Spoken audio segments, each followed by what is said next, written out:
তৃতীয় স্থান নির্ধারণী ম্যাচে মুখোমুখি হবে ফ্রান্স ইংল্যান্ড। চোখ থাকবে গোল্ডেন বুটের লড়াইয়েও। এই নিয়ে এটিএন নিউজের নিয়মিত আয়োজন আমাদের কথা অনুষ্ঠানের আজকের পর্ব। আপনাদের সঙ্গে আছি আমি সাইমম জান্নাত প্রভা। দর্শক, এ বিষয়ে জনসাধারণের মতামত শুনব। তৃতীয় স্থানে নির্ধারণী ম্যাচটা আসলে খুব একটা গুরুত্বপূর্ণ না। সেক্ষেত্রে ইংল্যান্ডের কোচ এবং ফ্রান্সের কোচ দুজনই এই বিষয়টা নিয়ে খুব একটা গুরুত্ব দেখাচ্ছে না।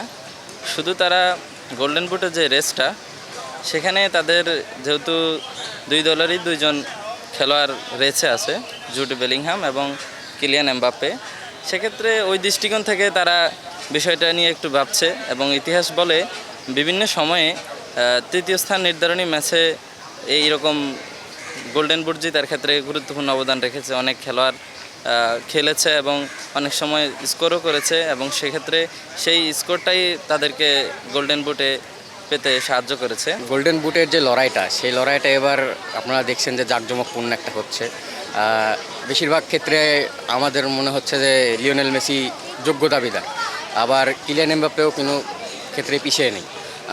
আমার মনে হয় আজকে তৃতীয় স্থানীয় ম্যাচে এমবাপ্পে তার সর্বোচ্চ চেষ্টা করবে, যেহেতু সে বিশ্বকাপ মিস করেছে, তার নিজের পার্সোনাল এক্সপিরিয়েন্সটা পার্সোনালি এটা আরও বাড়ানোর জন্য। সেক্ষেত্রে আমার মনে হয় যে এখনও গোল্ডেন বুটের লড়াইয়ে এমবাপ্পের সাথে মেসির যে একটা টক্কর, সেটা শেষ পর্যন্ত আমার মনে হয় যে চলবে। তৃতীয় স্থানীয় দল ম্যাচে আমরা যাতে রিয়াল মাদ্রিদ সাপোর্টার, তো এই হিসেবে তো আমরা এমবাপ্পেকে সাপোর্ট দিবই।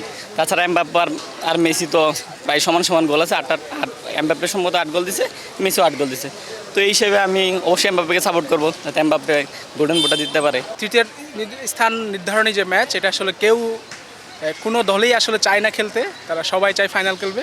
কিন্তু এই ক্ষেত্রে তাদের যে বিষয়টা, এখন তাদের যে খেলতেই হবে, এখন সে বাধ্য হয়ে খেলবে। কিন্তু যে আরেকটা বিষয় যেটা আপনারা বললেন, যে গোল্ডেন বুটের দৌড়ে এগিয়ে আসা হচ্ছে একটা মেসি আছে, আর একটা হচ্ছে ফ্রান্সের এমবাপ্পে। এটিএন নিউজের নিয়মিত আয়োজন আমাদের কথায় সিলেট থেকে আপনাদের সবাইকে স্বাগত জানাচ্ছি আমি কামরুল ইসলাম মাহির। তৃতীয় স্থান নির্ধারণী ম্যাচে মুখোমুখি হচ্ছে ফ্রান্স বনাম ইংল্যান্ড। চোখ থাকছে গোল্ডেন বুটের দিকেও। এ বিষয়ে কি বলছেন সিলেটের ক্রীড়ামন্ত্রী মানুষ, শুনবো আজকে আমাদের কথায়।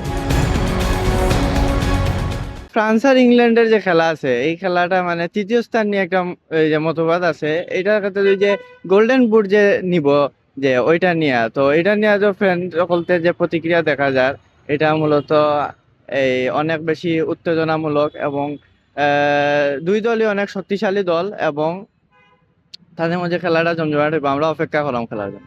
ইংল্যান্ডের ফুটবলটা তাদের যে একটা শিল্প, সেটা সেখানে গেলে বোঝা যায়। তাদের ক্লাবের ম্যাচ হলেও দেখা যায় এক ধরনের উত্তেজনা, এক ধরনের উন্মাদ থাকে। অন্যদিকে ফ্রান্সও কিভাবে একটা বড় শক্তিশালী দল, তারাও ফাইনাল ম্যাচ খেলেছে। সেক্ষেত্রে আমি মনে করি যে ইংল্যান্ড এবং ফ্রান্সের তৃতীয় স্থান নির্ধারণী ম্যাচটা খুবই জমজমাট হবে। এবং সেক্ষেত্রেও যদিও এটা তৃতীয় স্থান নির্ধারণী ম্যাচ, অনেকটা অনীহাও থাকে, তারপরও দুটি দলই চেষ্টা করবে অন্তত পক্ষে তাদের পারফরমেন্সটুকু দেওয়ার, ভালো কিছু দেওয়ার। ফ্রান্সে মনে করছিলাম এবার বিশ্ব চ্যাম্পিয়ন হইব, বাট তারা যে আর্জেন্টিনা ভার্সেস স্পেন ভার্সেস ফ্রান্সের যে খেলাটা, তাদের কি আর মনটা ভাঙি গেল আর কি। রিসেন্টলি আমি পর্তুগাল সাপোর্টার, তাও আমি চাইছিলাম যে ফ্রান্স জিততো এবার বিশ্বকাপটা, বাট তারা খেলা দেখে টোটাল বাদ লাগছে। কারণ আশা করলাম যে ইংল্যান্ড ভার্সেস আজকে যে খেলা ফ্রান্সর, যেটা আমি চাই আর আজকে ফ্রান্স জিততো। আর অবশ্যই এমবাপ্পে জোড়া গোল দিতে পারলে আজকে গোল্ডেন বুট বিজয়ী হইতে পারবা অবশ্যই। আমাদের কথা অনুষ্ঠানে খুলনা থেকে স্বাগত জানাচ্ছি আমি মোহাম্মদ অসীম। তৃতীয় স্থান নির্ধারণী ম্যাচে মুখোমুখি হবে ফ্রান্স ও ইংল্যান্ড। একই সাথে নজর থাকবে গোল্ডেন বুটের দিকে। এ বিষয়ে কি ভাবছে খুলনার ফুটবল প্রেমীরা? আসলে ম্যাচটা অনেক ইম্পর্টেন্ট, এমবাপ্পের ক্ষেত্রে অনেক ইম্পর্টেন্ট। কিন্তু আসলে আমাদের মেসি যেহেতু এই বয়সে এসে 39-এ এসে একটা সুপার স্পিড প্লেয়ারে এখন পর্যন্ত পিছিয়ে ফেলা রাখছে, দিস গ্রেট থিং। অ্যান্ড আমরা মনে করি যে আসলে আমাদের এখন এখানে একটা আসলে স্টার কম লাগতেছে, আমরা সেই স্টারে দৌড়িয়ে আসি। আমাদের আসলে গোল্ডেন বুট মেসি অনেকগুলো জিতে নিয়েছে, এখন ইয়াংস্টার যারা আছে ওদের আসলে দরকার। সো সেই ক্ষেত্রে ওরা আগাক, কিন্তু মেসিকে আসলে পিছনে ফেলানো অত ইজি না। তবে তৃতীয় ম্যাচের দিকে আমাদের সবার নজর থাকবে, যেহেতু আমাদের সামনে আরও একটা সুযোগ গোল্ডেন বুটের। আমাদের মেসির কিন্তু গোল্ডেন বল আছে, সব আছে, যেহেতু একটা সুযোগ আছে, সেক্ষেত্রে আমাদের অবশ্যই নজর থাকবে। যদি ফ্রান্স এবং ইংল্যান্ড ক্লিয়ান এমবাপ্পে এগিয়ে থাকে তাহলে তার জন্য অবশ্যই শুভকামনা। তবে আমরা মনে করি মেসি ইজ অলওয়েজ গোট, তো মেসিই পাবে সব। আর আমাদের মূল টার্গেট হলো ফাইনালের দিকে। তৃতীয় স্থান নির্ধারণী ম্যাচ অত্যন্ত গুরুত্বপূর্ণ, বিশেষ করে গোল্ডেন বুট কে পাবে এটা নির্ধারণের জন্য। তো বরাবরই আমরা আশা করি যে গোল্ডেন বুট মেসিই পাবে। আর মেসির ক্ষেত্রে কারো তুলনা হয় না, মেসি সর্বকালের সর্বশ্রেষ্ঠ প্লেয়ার। এটা 2025 সালে এটা বিভিন্ন আন্তর্জাতিক গণমাধ্যম সহ বিভিন্ন আন্তর্জাতিক ক্রীড়া সংস্থা তারা এটা স্বীকার করেছে। দর্শক, এই ছিল এটিএন নিউজের নিয়মিত আয়োজন আমাদের কথা অনুষ্ঠানের আজকের পর্ব। বিদায় নিচ্ছি আমি সাইমন জান্নাত প্রভা। দেখা হবে আগামী পর্বে।